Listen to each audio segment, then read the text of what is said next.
Gentlemen, formal welcome to Torah Studies, our weekly Torah portion. This week's Torah portion is Balak, and man, it is a tremendously, I don't even know what to call it. It is dramatic.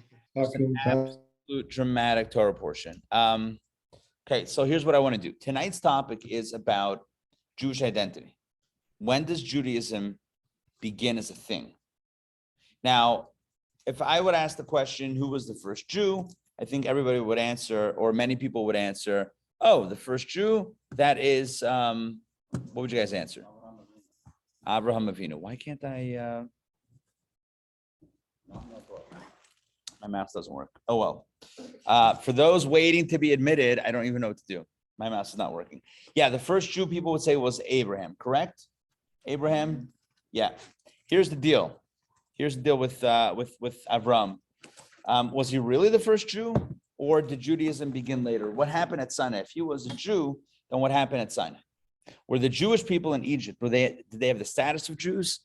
Were they Jews without the obligation for 613 commandments, or was there some sort of other quasi status? These are all questions we're going to address tonight. The question at the core is, when did Jews become Jews?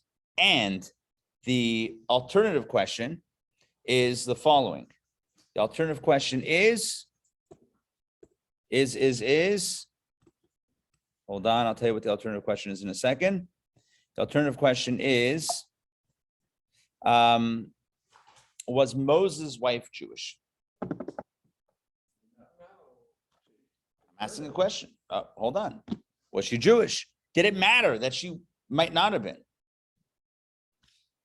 And who was his wife, as Linda's asking? And who was this mysterious woman anyway? Who was she? Her name was Zipporah, daughter of Jethro. Okay, so these are all questions we're going to address tonight. If you've ever wondered about any of these questions or more, which I haven't stated, of course I've wondered about more things. Why is the sky blue? Tonight is your class in which we answer all of the above and then some. We begin with an overview of the Torah portion, Balak. Balak is named after the king of Moab, aka Moab. I love how English does things to Hebrew names. Moab, in English, it's Moab. Why? Because they can. Anyway, so what happens? So Balak is the king of Moab, and he starts off, at the beginning of the Torah portion, he's very frightened. Why is he frightened? He's scared of the dark. Kidding. He is scared. That was a joke. Tough crowd. He is scared. He is frightened because the Jewish people have been advancing on the land of Israel, and he was one of the border nations, and he's seen how other nations that tried to defend themselves, that tried to start up with the Jewish people, had been wiped out, and he thought he is next. Even though the Jews weren't going to start up with him unless he started up with them, nonetheless, he decides he has to take some proactive action. So what happens? So what does he do? He hires an assassin, a verbal assassin. Someone should coin that phrase, the verbal assassin. It might be a good website, theverbalassassin.com. It's a new heavy metal group. Or a band, exactly. The Verbal Assassins playing at the Masquerade. Oh, did you say Masquerade? Jinx. Look at that. Yeah, that's awesome. Is Masquerade still, they moved, right? But they still exist? Who knows? All right, whatever. Speaking of Masquerade, I think that's where Matisyahu played years ago, right? When he slept on my couch. Well, no, I think he did Masquerade. He did it like a Friday afternoon, and then he was. I thought he did it at City Winery. He's done a lot of ones. He did City Winery recently, but I'm talking about before when he was married, and we came with his wife and kids, and he hung out. He's a really tall dude. We had a small couch. It was fun. Anyway, back to our story. So, but Balak, let's get all the names straight here. Balak, the king of Moab, hires Balaam. Hires the verbal assassin, whose name is. Also, like it's weird. It's weird in the English. It's his name in Hebrew is Bilam, and the English is Balaam. Go figure. We'll call him Balaam. I'm going to concede to the English here. Balaam. So he hires Balaam. And he says to Balaam, listen, this nation is advancing. They're threatening us. They're going to kill us. They're going to wipe us out. What will be with the, what about the women and children? What's going to happen? Blah, blah, blah. So we need you to go and curse and end the Jewish threat. That was his hire. Well, what happens is the story unfolds. I'm not going to go through all the details very quickly. Balaam eventually takes the job. He takes the assignment. He takes the money. Although actually he takes the money later. Fascinating plot twist, which I will not mention right now. Anyway, he agrees to do this job. He attempts to curse the Jewish people 3 times, and each of the 3 times what happens is his curses are transformed into blessings. Instead of him being able to articulate curses, what comes out of his mouth are blessings. Great. So the Jewish people are blessed. But at the end of the Torah portion, the Torah tells us, the Torah alludes to the fact that before Balaam left and went back home, he told the king, by the way, if you want to know how to really get the Jewish people, like I can't curse them, but there is a way that you can get them. And for the details of this, I had a whole Talmudic passage pulled up on my computer. I wish my my mouse would work right now. So awkward. Maybe I can still pull it up. Hold on. Stay with me, folks. Stay with me. You know what? This is going to be weird. For those of you online, give me a second. I'm going to close my screen and open it up. This may work.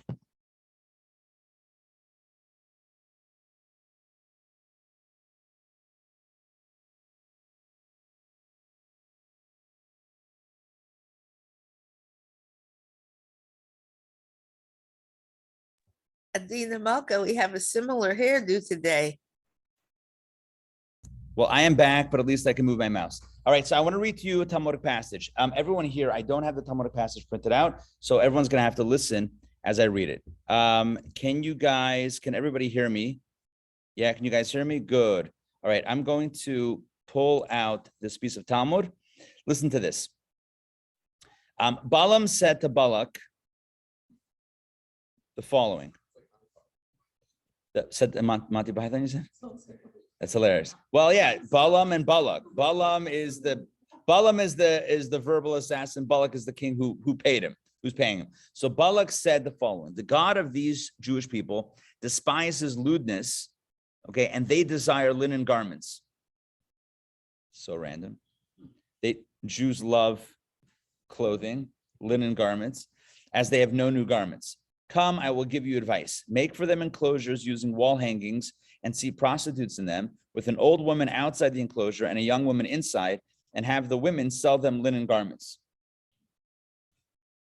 Again, what could possibly go wrong? Okay, Balak made for them enclosures using wall hangings from the snow mountain.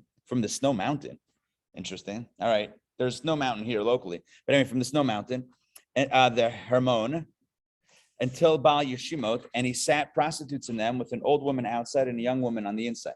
And at the time, by the way, this is from Talmud Sanhedrin 106a. This is not in your booklets. I'm just reading to you a piece of Talmud. And at the time when the Jewish people were eating and drinking and were glad and going out to stroll in the marketplace, the old woman would say to a Jew, "Aren't you seeking linen garments?" He would enter the enclosure and ask the price. I feel like this is like a t-shirt shop, right? Like you go to Chinatown and you're like, oh, hey, cool, I can buy some Torah stuff. They have like little booths or whatever. Anyway, so aren't you seeking linen garments? He would enter the enclosure and ask the price. The old woman would quote him a price equal to its value. The young woman would quote him a price less than its value. So they would like a higher price, a lower price. That scenario repeated itself 2 or 3 times. And thereafter, she would say to him, "You are like a member of our household." I'm assuming the people would make multiple purchases. It didn't happen in one day. So then eventually they would say to him, you are like a member of our household. Sit and choose for yourself the merchandise that you want. And a jug of Ammonite wine was placed near her, and neither Ammonite wine nor Gentile wine had been prohibited yet for Jews. She said to him, "Is it your wish to drink a cup of wine?" Once he drank the wine, that was it. His evil, I'm adding that was it. His evil inclination burned within him. You with me so far on this? I'm just reading you straight from the Talmud. Yes? Sanhedrin 106a. Yeah, okay. It was a loss of inhibition. Yeah, good. So yeah, he then said to her, "Submit to me." He then said to her, submit to me and engage in intercourse with me. She then removed the idol that she worshipped from her lap and said to him, worship this. He said to her, am I not Jewish? Or I can't worship an idol. Obviously, I am therefore forbidden from engaging in idol worship. So she said to him, what is your concern? We're asking you to do nothing more than defecate in its presence. That was how they worshiped the Baal. Okay, but he does not, it's a whole thing, but he does not know it's, yeah, but he does not, the original people, by the way, were so intensely, they were so in awe of the Baal that they couldn't hold themselves in, like physically they lost control of their bodies, yeah, etc. But later generations like, oh, that's how you worship it, and that became the thing. So she said, oh, it's not a big deal. All you do is that in front of it. But he does not know that its worship is conducted in that manner. How does a Jew know how you worship a Baal? Seriously. So she's like, nah, yeah, that's all you do. He's like, okay, well, that's fine then. So once he did so, she said to him, moreover, I will not leave you until you deny the Torah of Moses, your teacher, as it is stated. But then when, okay. And that's kind of it. So they were engaged in matters of nonsense, prostitution, and idol worship. And that's what happened. Okay, so that's the Talmudic piece. I felt like sharing all of that. Oh, Yaakov writes, they lost control of their Baal movement. That's actually hilarious. Baal, that's very good. Very good. All right, impressive. All right, I hope no one's eating. The point is like this. That this is all of this, yeah, going strong. All of this, listen, it's Babka. All of this is what Balaam, the verbal assassin, advised Balak, the king of Moab, to bring about the Jewish downfall. He said, how do you get the Jews down? Right? Entice them with the linen garments, then some wine, then some women, then some idols, bada bing, bada boom, and that's it. And what happens is the Jews begin sinning. In fact, a big contingency from the tribe of Shimon began sinning. Now, we are about to get into our first text inside. I'm going to put this up on the screen in a moment. Uno momento. So if you have a book or if this booklet is in front of you, please open up to text number 1. So what's happening before we hit text number 1, this is very important. Before text number 1, we're encountering Jews that are, there's a plague that breaks out. The plague breaks out because Jews are committing acts of immorality and acts of idolatry and all that stuff. And someone needs to stop it, and we'll see soon how a hero emerges, a hero by the name of Pinchas. How do you pronounce it in English? Phineas. Verb wasn't available. Text number 1, I am going to share my screen. Ed, if you don't mind, please read text number 1. Moses said to the judges of Israel, each of you kill the men who attach themselves to Baal. That's the name of the idol, Baal of Par. The Jewish man came and brought a Midianite woman to his brethren before the eyes of Moses and before the eyes of the entire congregation of the children of Israel, while they were weeping at the entrance to the tent of meeting. Phinehas, the son of Eleazar, the son of Aaron, the son of the Cohen, saw this, arose from the congregation, and took a spear in his hand. He went after the men into the chamber and drove the spear through both, the Jewish man and the woman through her stomach, and the plague ceased from the children of Israel. So thank you. The Jews are sinning with Moabite and Midianite women, and those two nations where they were in cahoots against the Jewish people. They were sinning with immoral acts of immorality. They were sinning with acts of idolatry. A plague is breaking out. And then if you look again, I just want to highlight what I read in verse number 6. A Jewish man came and brought a Midianite woman to his brethren before the eyes of Moses and before the eyes of the entire congregation. What that means is here you have a Jewish man who publicly is engaging in an act of immorality. It wasn't like, let's sneak off into a tent somewhere, right? The desert's big, I'll meet you. This is right in front of Moses and the people. And so the question is, who was this Jewish man? And who was this Midianite woman? And why did they sin, as it were, in front of the eyes of Moses and the entire people? And so here is where the Talmud fills in this information. The Talmud, in a different place in Sanhedrin 82a, the Talmud fills in exactly what was going on. Let's read text number 2. Joel, please read text number 2. Nice and loud. The tribe of Shimon went to Zimri, the son of Salu, their prince, and said to him, "They are executing our men, and you sit here silently." What did he do? He gathered 24,000 people and went to Cosbi, a Moabite princess. So just to clarify here, so the tribe of Shimon, I think I mentioned this parenthetically. The tribe of Shimon, there was a lot of men from Shimon who had been engaging in untoward behavior, and thus they were getting plagued, and getting executed. So they went to their prince, their leader Zimri, and they said, "Hey, what's the plan here? All our men are getting killed." So he gathered a bunch of people and went to Cosbi, who was a Moabite princess. Now, she was not a Moabite princess; she was a Midianite princess. I don't know why they put some fake news into that bracket right there. The Torah calls her a Midianite princess. I don't know who did the bracketing over here. She was the Midian. I'm pretty sure she was a Midianite princess. Huh? Not to me, there's no difference, but I'm just in case. Well, in case somebody was paying. No. There's no actual difference. The reason why I mention this in case someone paid attention to text 1, where it says that a Jewish man brought a Midianite woman. Then text 2 calls her a Moabite princess. Somebody might say, "Hey, was she a Midianite or a Moabite?" And my answer is a Midianite. Okay, continue. He said to her. He said to her, "Do my bidding." She replied, "I am the daughter of a king." All right, you don't have to do voices. Yeah. Yeah. I am the daughter of a king, and my father instructed me to only give myself up to the leader of the Jews. He said to her, "I too am a tribal prince. Moreover, I am greater than Moses, for I am the second son to my father, and he is their third child to his father." He grabbed her by her mane of hair and brought her before Moses. He said to him, "Son of Avraham, is this woman permitted to me or forbidden? If you say she is forbidden, who permitted you to marry the daughter of Jethro?" So this was a very terrible moment where the leader, literally the leader of the tribe of Shimon, at the behest of his tribe to do something about what was going on as far as the punishment. So he goes to Cosbi, who was a Midianite princess. He says, "Be with me." She says, "No, I need the leader." He's like, "I am a leader." He grabs her by the hair and takes her to Moses, and this is in front of a crowd. And he calls Moses Ben Amram, son of Amram. He doesn't say, Moshe Rabbeinu. It doesn't call him by. It's the son of Amram. It's very disrespectful. Very disrespectful. He says, "Is this woman permitted to me or forbidden?" And then before he answers, he says, "If she's forbidden, who permitted you to marry the daughter of Jethro?"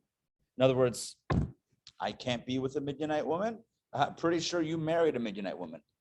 Boom. His wife was a Midianite. Moses' wife was a Midianite. So he says, can I be with her? Now, understand this. Understand the context is very different. Moses married her. And that was before Sinai. That was like a lot of things were different when Moses met Zipporah and married her. This was not in the context of marriage. This was the context of, I don't know what it was, in the context of sin, context of all sorts of untoward things. And this was, again, also post-Sinai. But this was a very terrible moment of a confrontation of Zimri kind of putting Moses on the spot. And the truth is, the way the story goes, is that Moses freezes. Well, Aaron's not around. Everyone else freezes until the one guy that we read in text 1 that I read before. Well, Pinchas, he saw what was going on, and he said, "I'm going to end this right now." And he took a spear, and he did the old shish kebab. Sorry, he speared through both. They were together. He speared through both Zimri and Cosbi in an act of zealotry, spiritual, religious, Jewish zealotry. It's one of those things. Do not try this at home. But he did it, and the plague actually ended at that point. In fact, next week's Torah portion is called Pinchas, and it opens up with God saying, essentially, thank you to Pinchas for ending the plague and ending this craziness. But I want to focus on the accusation. Let's focus on the accusation. Zimri schleps this Cosbi, this Midianite woman, to Moses in front of all the people, and he says, is she permitted or forbidden? And if you say she's forbidden, then how is your wife permitted to you? So two things, 2 points, or 2 questions. Question number 1, what's the answer? Okay, so I'm saying I gave a little bit of answer, but like, what's the answer? Question number 2 is, how come Moses, nowhere in the record of this conversation, do we see that Moses actually answered the question? Moses doesn't actually give a response. Why doesn't Moses answer the question? And of course, what is the answer? Okay, the simple answer, as I said, is that, well, Moses, number 1, married her, but then you could say, well, how could he marry a Midianite woman? Here's the deal. The simple answer is that was before Sinai.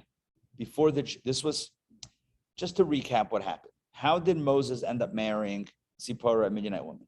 Moses was born to a Jewish family in Egypt. He was born prematurely. So his mother's due date, the Egyptians were only going to come around in the 9th month, but meanwhile, he was born a few months early, right? So his mother was able to keep everything on the lowdown for a few months. But then when month number 3 came around, he was born like 2 or 3 months premature. When 3rd month came around, so his mother realized she can no longer hide him. She puts him in the basket, floats him on the river, and he's discovered by, I'm just going over, right, stuff that we all know, discovered by Batya, the daughter of Pharaoh. She takes him in, and ultimately she raises him as her own child, raised in the palace, raised really as Pharaoh being the Zayda, and it's a crazy story. Well, the Torah tells us that one day Moses sees an Egyptian man beating a Jew, and he intervenes, and he actually kills the Egyptian, and then the word leaks to Pharaoh, and Pharaoh realizes Moses has flipped, right? When I say flipped, it means, now he's aligning with the Jews. This is dangerous, and he puts a warrant out for Moses' arrest, and really puts a bounty out to kill him. And so Moses escapes. He runs away. He leaves Egypt at the age of 40. This happened at the age of 40. Moses leaves Egypt and runs away to Midian. And in Midian, that's where he meets these girls at the well, and they're being harassed by the others. These are shepherdesses. They're being harassed by shepherds, by the guys. And so he rescues them. He's all chivalrous. And the girls come back home, and they say, this guy helped us. And father says, where's the guy? We left him by the well. Bring him home. Let me meet him. And, one thing leads to another. And he eventually marries the oldest daughter, whose name is Zipporah. And he lives there for 40 years, from 40 to 80. At 80 years old, that's when God appears to him at the burning bush. And then he goes back down to Egypt around 80, maybe 79, whatever, 80 years old. And then he does this thing in Egypt, Pharaoh plagues, etc., Exodus. And for the last 40 years of his life, he leads them through the desert. He lived 120 years, 40 in Egypt, 40 in Midian, and then 40 Exodus and beyond. You with me so far? This is the quick bio of Moses.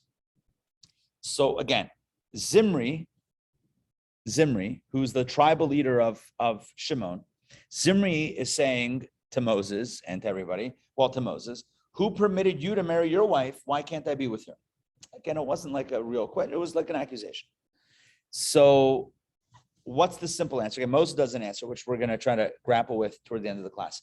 But one thing we know is that the context was different.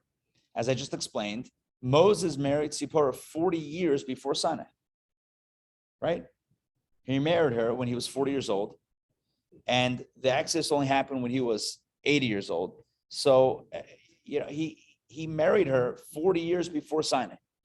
What was the status of the Jewish people before Sinai? What was the status? That's how we started today's class, huh? They were slaves, right? Yes. They were Hebrews. Yeah, they were Hebrews. Good. The question is, would there be a status? Would they have a status of Jews, right? That would even raise the question of marrying a Midianite. You with me on this? Or would you say, huh? You with me on this? In other words, is there, even if they're not officially Jewish, they can marry whoever they want, right? And it's only post-Sinai now that Jewish identity becomes a thing. So it seems like that's the answer. The core difference is that before Sinai, there wasn't yet a definition of Jewishness, which would then make, marrying a Midianite woman, the notion of did she convert, did she not convert, it might be irrelevant altogether, because again, this is before Sinai. Whereas the story in our Torah portion takes place post Sinai. Post Sinai, now you can't just, you would have to have a conversation about, her status, whatever, etc. In addition to the difference between the marriage and the not marriage, it would be a question about pre-Sinai or post-Sinai. But that leads to a bigger question, and that's what I want to focus the discussion for the rest of the class on today. If we posit that before Sinai, and Sinai is we're making Sinai as the moment in time where the Jewish nation, where Judaism, Jewish obligation, Torah, becomes a binding, that becomes a thing. Before that, it's like there's no Torah, it's a very loose affiliation. So if the Jews became Jews at Sinai, the question is, did they have to convert at Sinai? Understand my question? Was there a conversion that happened at Sinai? Was there some sort of mass conversion that happened at Sinai? Or was there another process? I mean, what was their status basically before Sinai versus after? And if they did not have a Jewish status before, and then they had a Jewish status after, clearly they have a Jewish status after. If they didn't have before, but they have after, then it seems like they would have had to have a conversion. The question is, did a conversion process actually take place for the whole lot of the Jewish people? That's question number one. Are you with me on the question? Was there a conversion at Sinai? Question number two is, if they did indeed convert to Judaism at Sinai, did they then have to remarry their wives? Jewishly. You with me on the question? Because if they were married before and they did not have they didn't have Jewish status, and then they converted at Sinai, became Jewish, well, then Jewish law says that if one converts to Judaism, then one ought to undergo a Jewish marriage, right? So the question is, did everyone have to remarry? Was that a thing? You with me on this? Third question. You ready? This is wild. A Kohen is not allowed to marry. A male Kohen is not allowed to marry a woman who converts to Judaism. It's a thing. It's one of the biblical laws. A Kohen cannot marry a woman who converted to Judaism.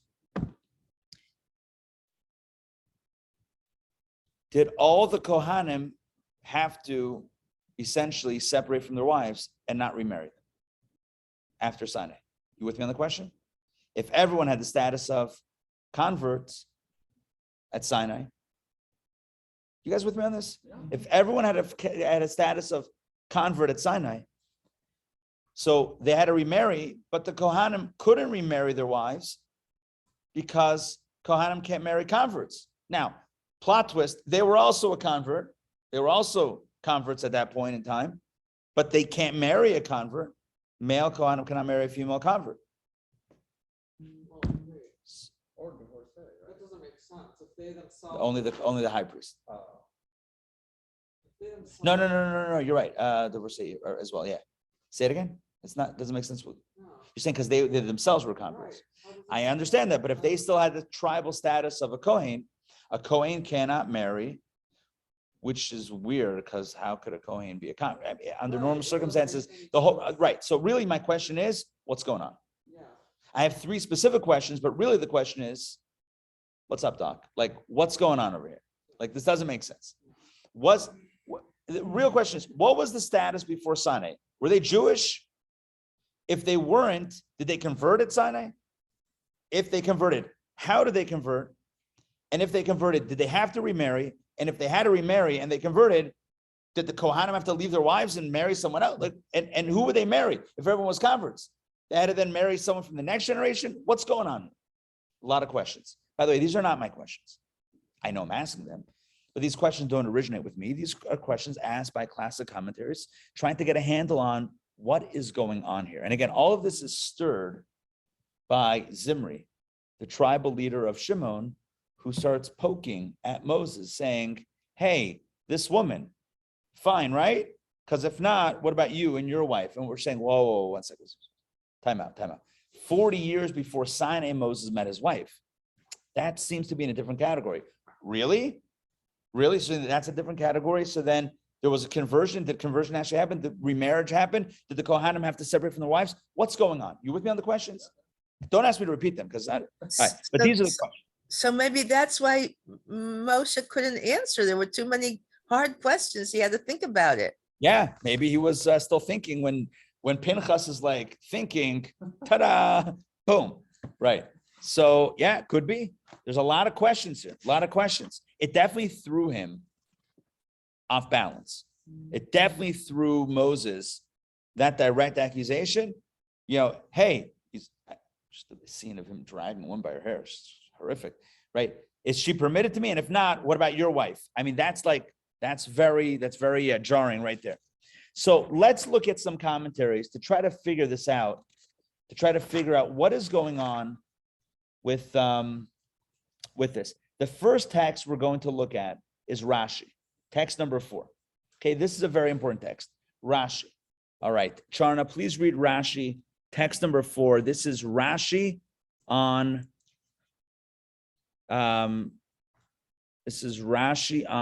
Sanhedrin 82a, the excerpt that we read before. Take it away.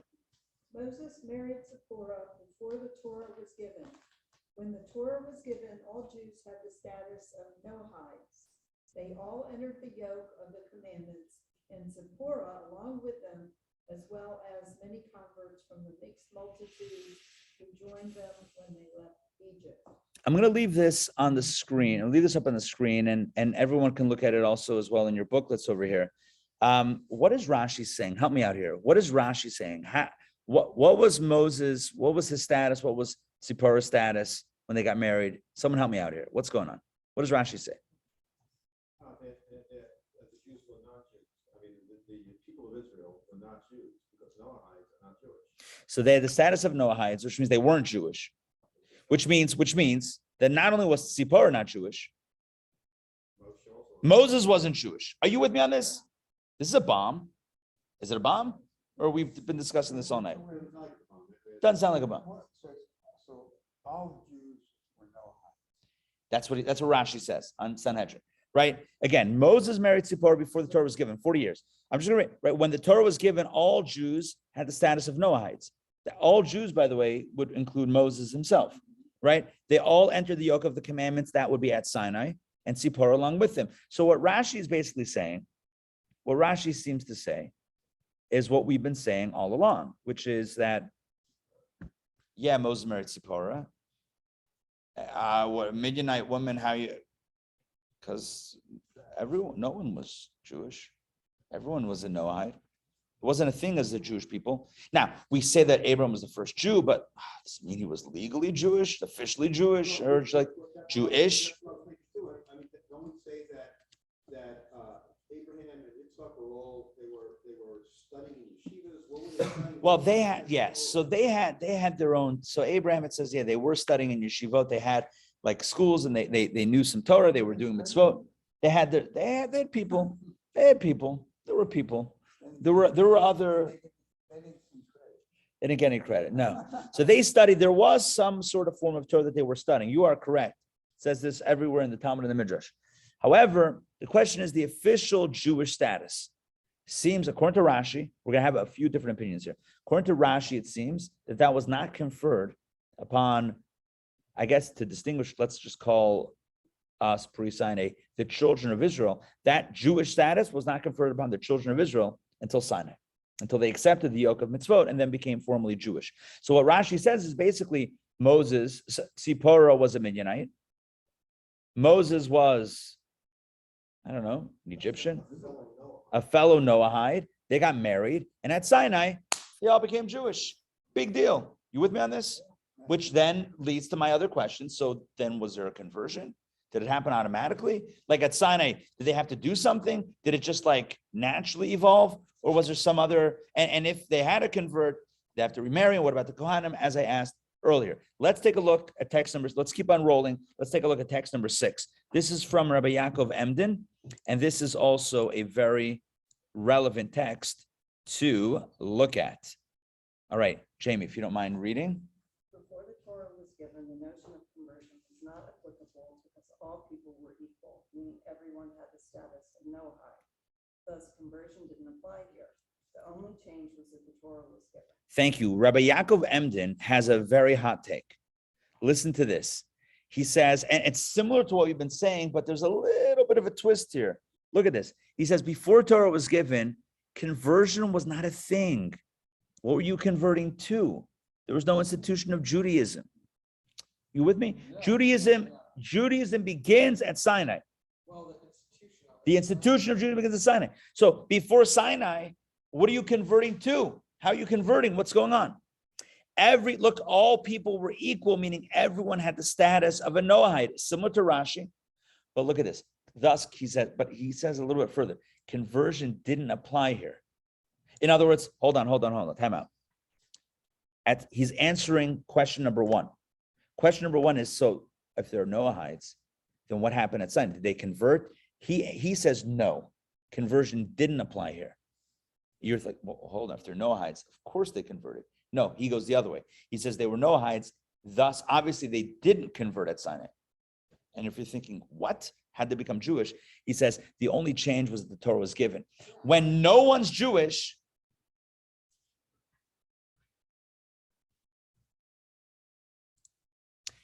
there's no conversion into a thing. Does that make sense? Yeah, didn't exist. Right. So you don't right. Well, so here's the thing. So you have individuals that have the status of Noahides, like everyone else in the world, right? And then the Torah is given, and that creates Judaism. You don't have to convert at creation. You with me on this? In other words, when you launch the nation, whoever's at the launch is launched. Conversion is post that. If you want to get in, now you have to convert. Does that make sense? You're saying that the launch makes the change. The launch itself, Torah being given itself, makes the change. You don't have to go through a process of conversion. I asked a very specific question before. Did they have to undergo at Sinai? Did they have to undergo the process of conversion? Mikvah, etc. Did they have to undergo a process? I don't think I said the word mikvah, but that's what I meant. Did they have to undergo the process of conversion? According to Rabbi Yaakov Emden, it seems like they wouldn't, or they didn't have to undergo the process of conversion, because what he says essentially is like this, that when you have Judaism already as a thing, and someone is not born Jewish and they want to become Jewish, so then there's a process. But if no one's Jewish, and then God gives the Torah and creates Judaism, well, then that's how that happens. You don't need to convert because it didn't exist. I thought it did exist, but not as an institution. Well, that's what he's saying. It didn't really exist. But by the way, we're going to end this is not the only opinion. Yeah, we're going to end in a place where I think ties into the way you're seeing it. But this is Rabbi Yaakov Emden's. This was his thing. I saw somebody write about a mikveh in the desert. There was a mikveh in the desert, as we said. I think I explained this last week. The rock. No, maybe also, but no, but clear in. Oh yeah. We're gonna get there in a second. Yes, but you should know for 40 years they had a mikveh because they had the water from the rock was big enough. Not big enough. There was enough volume of water that they drank and they bathed and they clothed and they cleaned things. That water went to the mikveh. It wasn't all the same collection of water. They channeled it different places. Anyway, had the status of stream water. That's one of the reasons why Moses was punished for hitting the rock, because when he hit the rock with the wrong stick, he rendered the waters that came out from it impure, and they couldn't be used for a mikveh.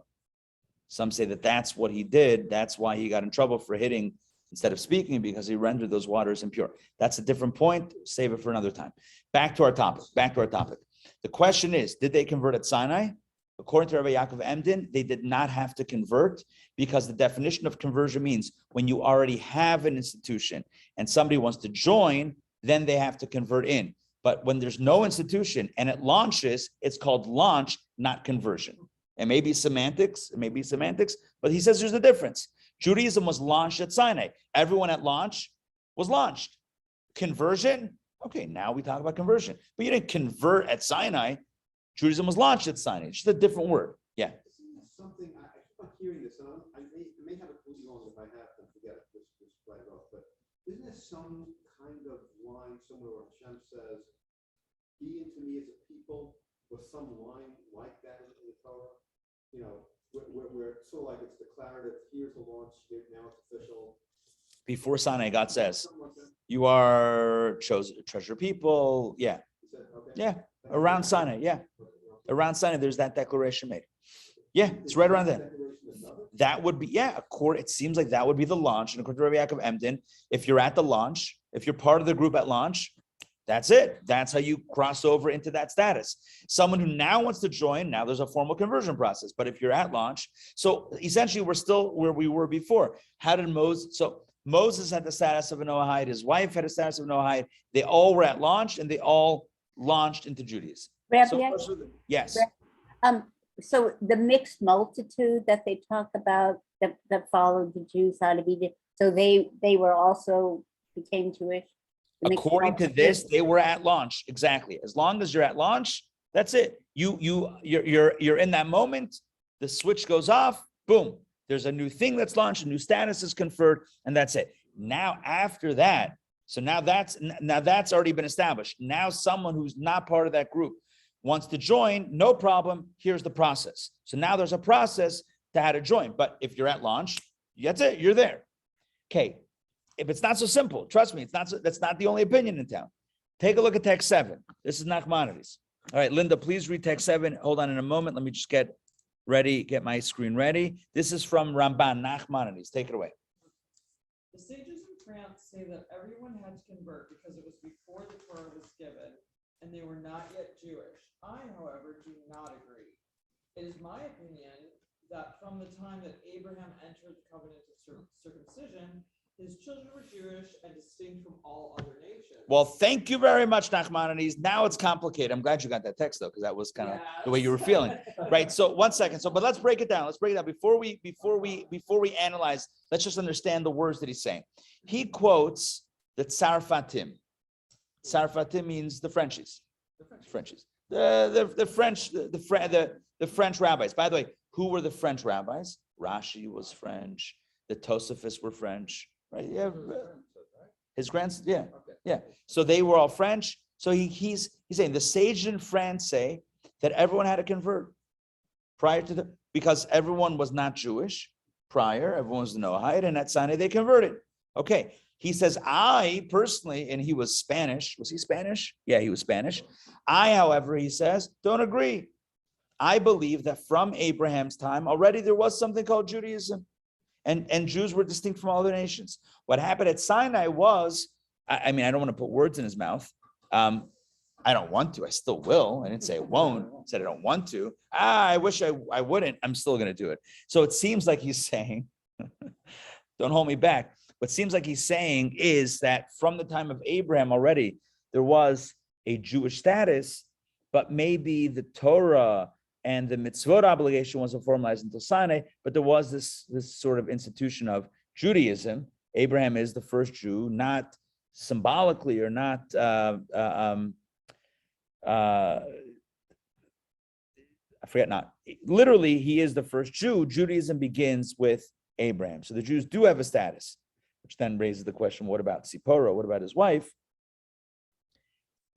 She wasn't born into a Jewish family. When she married Moses, so what happens? And then maybe you say maybe she converted individually before, when they got married. Maybe you could say that. Understand what the point here is that we have a few different ideas. Let's keep on rolling forward. Let's look at the Talmud. Right, all of these that we cited are commentaries, post-Talmudic commentaries. Let's look at the Talmud itself, and as we'll see, the Talmud itself has its own indication. Hey, Karen, it's great to see you. All right, let's jump in.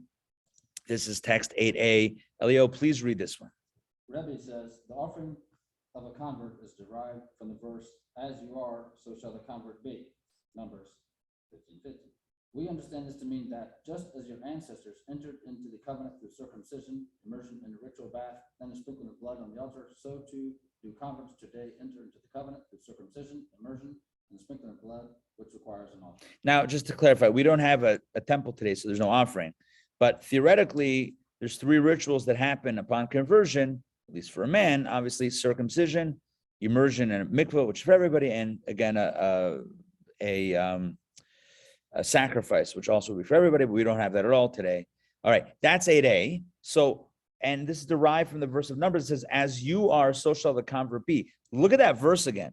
As you are, so shall the convert be. If somebody wants to join Judaism today, they do it the same way as you are. In other words, the same way you did it. The Talmud itself implies that there was a conversion that happened. And Maimonides clarifies where and how it happened. And Leo, I think you were referencing this.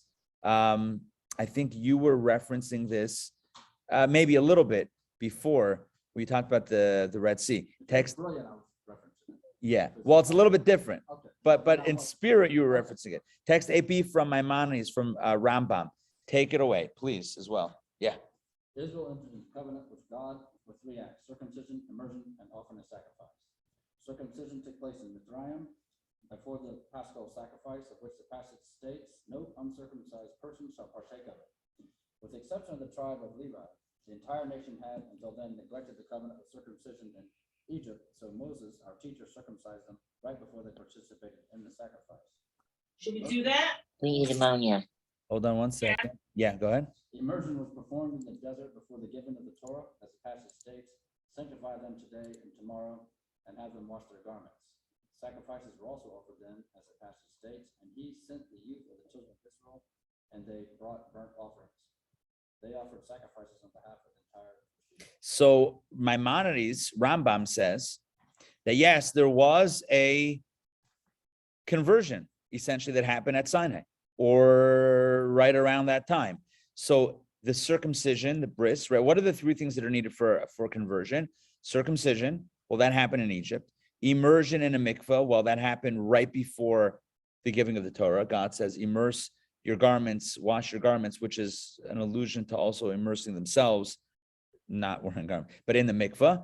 And then the sacrifices, there were sacrifices around the time of the giving of the Torah at Sinai.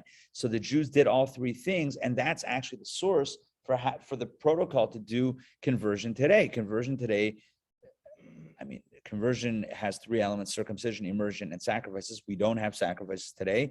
Only men have circumcision. So essentially it's mikveh. Now, mikveh and bris for a man.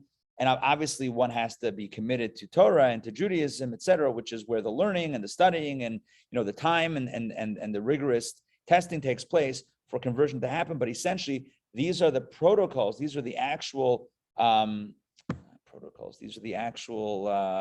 ceremonies that take place to make the conversion. What's important from all of these texts, or from these 2 texts of the Talmud and Maimonides, is that what we see here, it seems pretty clear that the Jewish people did undergo a conversion process, a real legitimate conversion process at and around Sinai, right up before and at Sinai.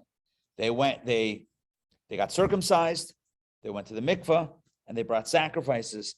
And thus, it seems clear, again, there are other opinions as well that have to explain this Talmudic piece a little bit, maybe less literally, but if you look at the Talmud literally, the Talmud seems to indicate that they did convert to Judaism at the time, which implies that they did not have Jewish status, which is why Moses could marry Tzipporah, and she didn't need to do a conversion because none of them had the Jewish status. And then at Sinai, they did a conversion. Well, here's the next question. If they did conversion at Sinai, right, did they have to get remarried after Sinai? And could the Kohanim stay married to their wives? We don't find any indication that there was a mass renewing of the vows, as it were, after Sinai. We don't find that. In a case where, I know cases like this, where a couple converts to Judaism, they have a Jewish wedding afterwards. So the question is, did the entire Jewish nation have Jewish weddings after they converted Sinai? There's no record of this. If it actually, when I say there's no record, you can say, well, the Torah doesn't say all the details. Sure, but the Talmud, the Medrash, and there's nowhere in the narrative, right, in the oral narrative, the oral tradition, does it talk about these marriages, which seems to clearly indicate that they didn't happen. But if the Jews converted at Sinai, now it seems like clearly they did convert formally. It wasn't that they were at launch, but they converted and they had to go through specific protocols to convert. Then the question is, if they converted, then where's the remarriage? They would have to get remarried. What's going on with that? And here we have the big idea of today's class. And this is going to be the rugged shaver. The rugged shaver, we've quoted the rugged shaver, Rabbi Yosef Rosen. He lived in the mid-1800s to the early 1900s. He was a genius par excellence, and he explains how the truth lies somewhere in the middle. They weren't Jewish, but they weren't fully Jewish. They also weren't fully Noahide either, even though we had some people say that they were Noahides. It doesn't mean that they were literally Noahides. There was a distinct status that the descendants of Abraham had that was unique and distinct, but still not fully Jewish, which is why they need, I'm giving you the overview, then we're reading inside, which is why they did need to convert at Sinai, but once they converted, they didn't have to remarry their spouses. Why?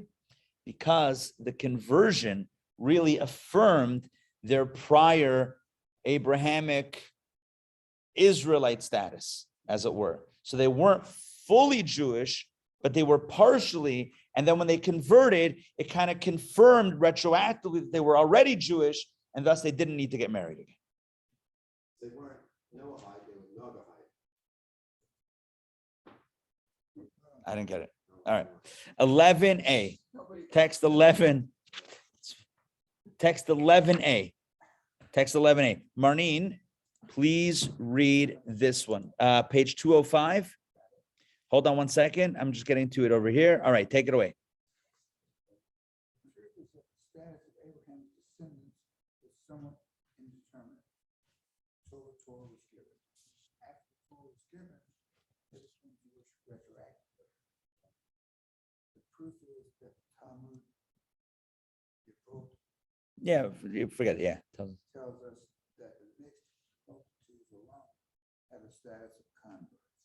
If all Jews converted at Sinai, they not all have the status of converts. We must therefore deduce that the Jewish people became retroactively Jewish and did not have the status of converts. So what it means here is like this. They did convert, but when they converted, they weren't considered converts.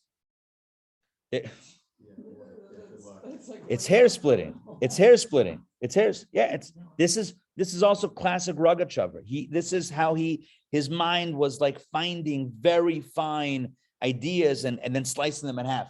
He basically says like this. Before Sinai, the Jewish people had a unique status. They weren't Jewish yet formally. They weren't, though, completely not Jewish either, because they had this thing, this family thing, this bond with God, this covenant with God. There was a covenant that had been created with Abraham and his descendants, as Linda said from the beginning of today's conversation, right? So there was something there, but it wasn't yet formalized. So when they formalized it at Sinai with the circumcision and the immersion and the sacrifice, so they did formalize it, but that didn't create a new status. It just kind of concretized and formalized the quasi status that they were already enjoying prior. So therefore, like this, there was a conversion, but it wasn't a new status, and therefore they could stay married, and the Kohanim could remain also married to their wives. Are you with me on this? Yes, you can have your cake and eat it too when you study the rugged shaver. All right. Oh, wait a second. Hold on. Time out. But how could Moses marry Tzipporah? Time out. Tzipporah, 1 second. Was Moses' wife? She was a Midianite. So what was, if he's sort of Jewish, but she's sort of not, then that's an asymmetrical. Then did she convert? Did she not convert? What was the status with that relationship? So the rugged shaver says something brilliant. Which nation was she from? You know the answer. Which nation was she from? Midian. Where did the Midianites come from? Abraham. Bam, bam, bam. Midian is one of the nation of Midian. The plot twist. The nation of Midian is one of the descendants of Abraham's latter children. Latter children? Not the ones climbing. No, his later children. The ones that he had with Keturah / Hagar after Sarah passed away. He had a bunch of other kids. And from those children also descended the nation of Midian, which means like this, and just stay with me because we're right. This is the end. So stay with me. What that means is, if we go like the Rogatchover, which we're going to tonight, so that means that the Abrahamic family has a unique space. They're not Jewish because there's no Judaism. Torah hasn't been given. It's not formalized. But they're not like fully Noahide either, because there is a covenant, there is a relationship, there is a unique status. So it's like it's carved out. When the Jews formalize it at Sinai with the process of conversion, it's not like they converted from scratch. It's kind of like they just affirmed retroactively that what that was actually Jewish. So that's why they didn't have to remarry or whatever. What about Moses and his wife, who was a Midianite? So what was her status? She was also from the Abrahamic family. Therefore, she was also grandfathered, or in this case, grandmothered, I don't know, whatever, grandfathered in with her Alter Zayda, her great-great-grandfather, Abraham, Papa Abraham. You with me on this? Now, what about Cosby? Zimri grabs this Midianite princess by the hair and says, who permitted her to you and not her to me? Right? Is she permitted to me? If not, what about your wife? The answer is, because post-Sinai, now you need a real conversion. But pre-Sinai, she was from the Abrahamic family, and thus she could also be included with that whole thing that we explained before. Does that make sense? All right, so now let's read the final text, 11b, and then we're going to get to the punchline. Okay, this is the final text right here. 11b, I'm going to read this one. We might suggest that the same applies to the nation of Midian, at least pre-Sinai, inasmuch as they also descend from Abraham, and their ancestor was born to Abraham after Abraham was circumcised, right? He had his children with Keturah after his bris. He wasn't from Ishmael. That happened before, right? It was from post-circumcision. Post-circumcision means bris. Bris means covenant. It really means post-covenant. So she was also part of that special covenant. Also, their mother converted. Their mother meaning Hagar, Keturah. She also converted. Therefore, Midianites who converted when the Torah was given were also deemed Jewish retroactively, and this was the status of Tzipporah, Moses' wife. So Moses marries a Midianite, okay? That's 3 M's. That's a lot of alliteration, or not a lot of alliteration. That itself is alliteration. It's just straight up alliteration. Moses marries a Midianite. What's going on? Yeah, he's not fully Jewish. She's not fully Jewish. They're both quasi-status from the descendants of Abraham. When Sinai comes around, everyone converts, Moses and Tzipporah included, which doesn't confer new status, but only kind of affirms what we all kind of thought about the status anyway. Retroactively, it means that they were always Jewish, so they don't have to remarry their wives. The Kohanim could stay married, and Zimri is still in the wrong for schlepping this Midianite princess into the tent in front of everybody. You with me on this? We're back to the question that was unanswered. How come Moses didn't say all this? Why did Moses say any of this? Why did he just, and I said before, psychologically, he's thrown off balance. He got caught off guard. He was accused. It was a whole scene, etc. There's another answer. And this is the takeaway from tonight's class. In addition to understanding the status of the Jewish people before Sinai, which I think has come up in many classes, many times I've been asked this question by some of you perhaps, or I've asked the question myself, is what was the status? When did the Jewish people become a people? Well, now you know tonight, at least one opinion, or one take on it is, it happened formally at Sinai, but there was already a quasi-status from the times of Abraham that got confirmed at Sinai. Are you with me on that? So that itself is a beautiful lesson of clarity and maybe dayenu, but we're going to go further 1/2 a step. Why did Moses answer this? He said nothing. And here's a lesson in life. Not every accusation needs to be answered. Sometimes, in the language of the previous Rebbe, some questions are questions that seek answers. And some questions, other questions, are questions that themselves are the answer. You with me on this? Sometimes you ask a question to get an answer. Sometimes you ask a question to make a statement. You don't want an answer. You want to make a statement. Zimri, the tribal leader of Shimon, who schlepped this Midianite princess to Moses and the people and says, is she permitted? And if not, who permitted Tzipporah to you? That wasn't a question. That was not wasn't a question. He wasn't seeking an answer. It wasn't an inquisitive question, a curious question. It wasn't a question. It was a statement. The statement was, I can do what I want. And you can't tell me. Because look at you. Look at your checkered past, Moses. if that is your real name, Ben Amram. I'm kidding. He didn't say that. I'm just embellishing right now. Anyway, right? So that's what it's in life, as I'm sure we've all encountered this. Sometimes people ask you questions in good faith, and sometimes people ask accusatory questions. This is one of the big things in communication, in relationships. Make sure your questions, if you have a statement to make, then ask yourself, should I make the statement? But don't couch it in the form of a question. That's dishonest. It's destructive in a relationship. It's a setup. It's a gotcha. You with me on this? Yeah. Oh, was that a real question? Sorry. I'm just checking in. That wasn't a setup. Right. Sometimes we ask questions to make statements. Right. Why wasn't the milk put away? Are you asking? Or are you saying, yeah, you're saying, what's wrong with you for not putting the milk away? It's a simple question to think about. Is it a real question or is it a statement and an accusation?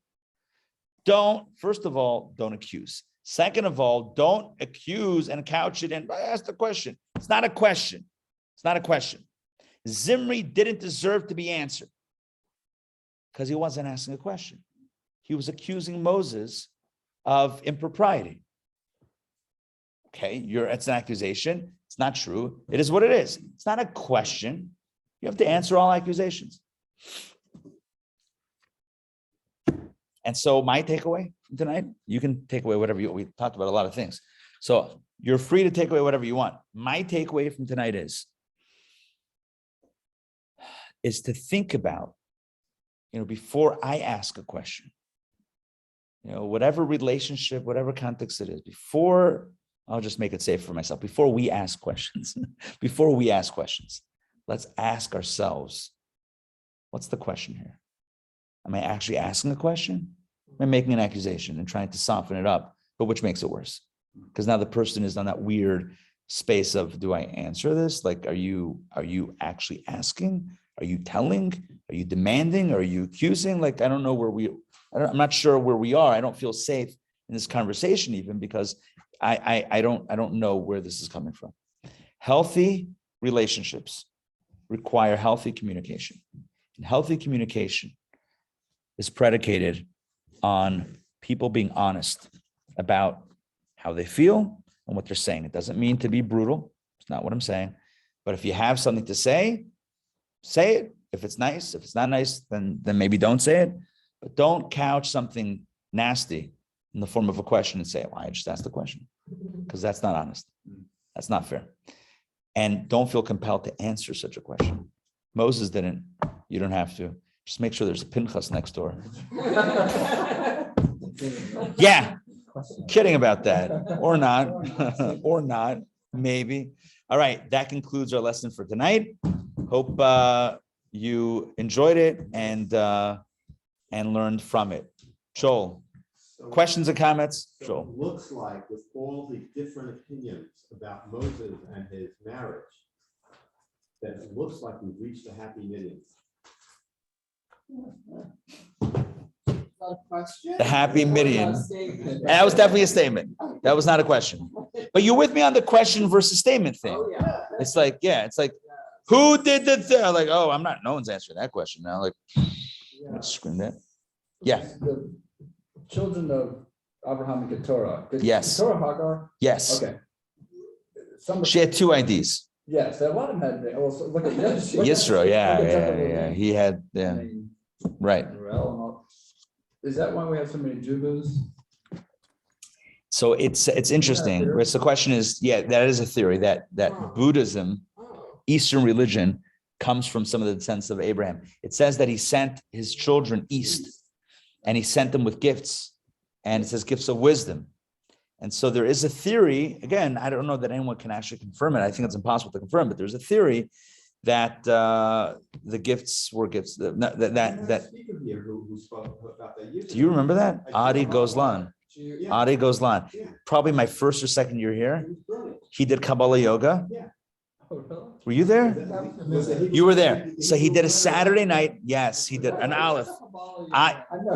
This guy from Montreal This guy from Montreal came and he did Kabbalah yoga. So I'm going to show you my favorite letter. He did Kabbalah in the pose of Hebrew letters. My favorite is the Vav. That's it. I'm here all week. The Vav. No, but the Aleph, look up Kabbalah yoga and go Adi Gozlan. A-U-D-I Gozlan. Oh, Aleph is like, you do, it's like a warrior pose. Did I make that up? Is that a thing? Where you go like, whoosh. Do I look like an Aleph now? Am I getting this right? Left hand up. Oh, left hand up. And you need a spirit like So wait, so we did it on a Saturday. Yeah, everyone's like, Aleph, sit down. It's great. You nailed it. At Sadik would be complicated. I threw on my back from a kuf. No, I kuffed too hard. Oh, hey, look at that. Is that him? Hold on. Who is that? Adina Malka. Is that from him? Yeah. She has the original chart. Dug it up. That's unbelievable. You dug it up. That's amazing. Unbelievable. Adina Malka, you get that's pretty. I take off my hat to you. That's amazing. So he came for Shabbos. His sister lives in Toko. His sister is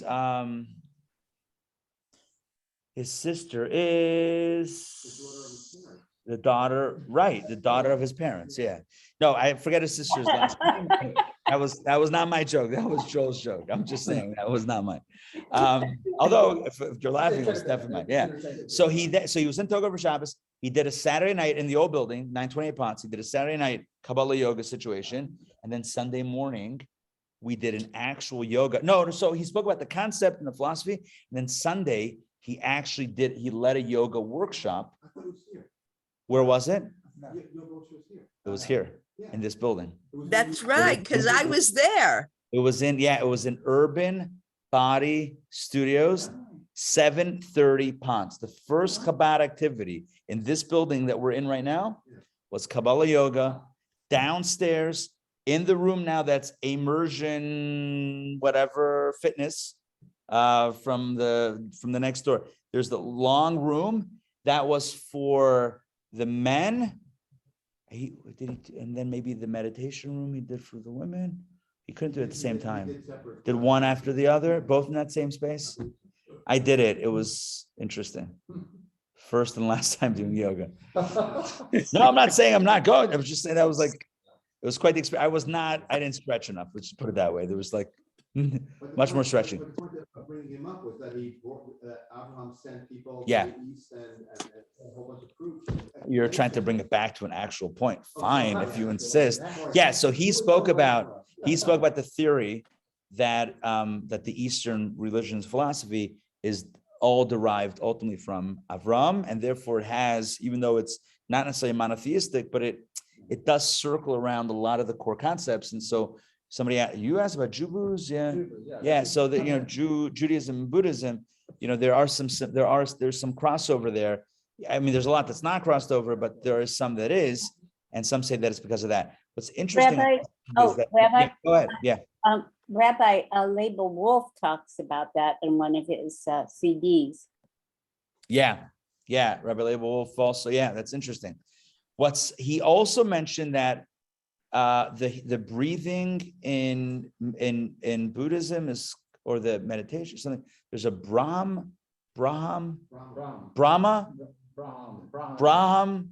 Abraham. That's the theory. The theory is that word is related to. There's a lot of words. Okay, so that again, I don't know the word in one to know, but there's Brahmin.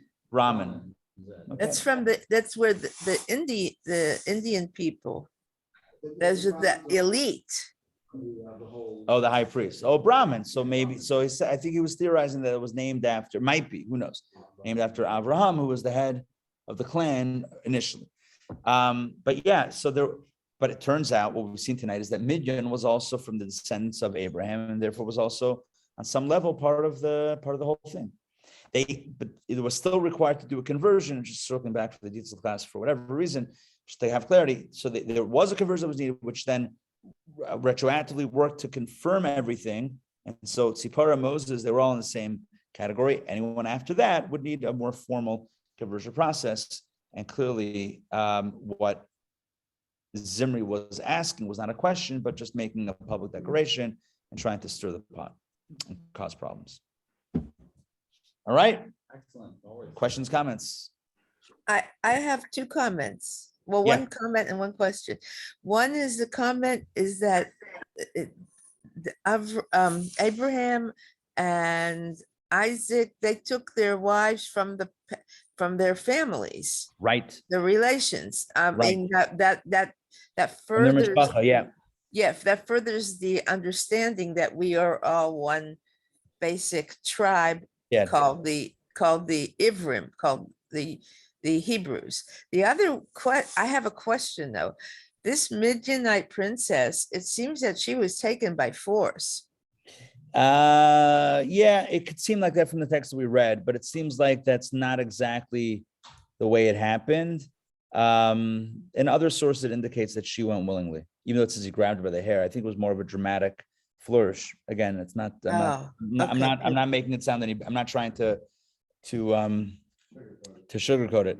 Just saying, it seems like it wasn't. It wasn't non-consensual. That's what. Okay. Rabbi, Yeah, Fred. there are certain character traits that have been passed on from our forefathers to this day.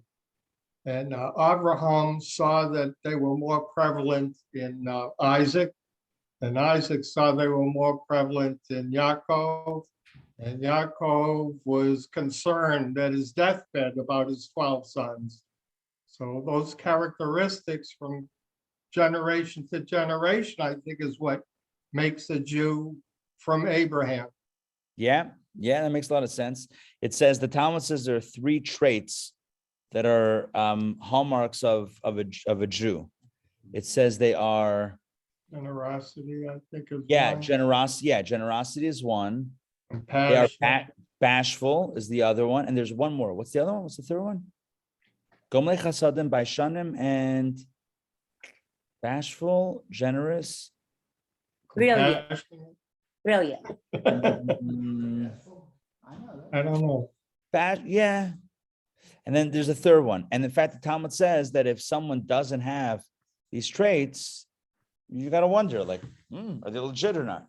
Not that we should be wondering, but it's an interesting thing. But yeah, it's So there is some sort of some trait, and that trait was around. Those traits were around even before Sinai. Compassion might be the same as, maybe compassion different than generosity. One is feeling and one is giving, actually. Yeah, I don't know. We have to look at the Talmud. Fetching, yeah. Right, the third one's fetching. Yeah.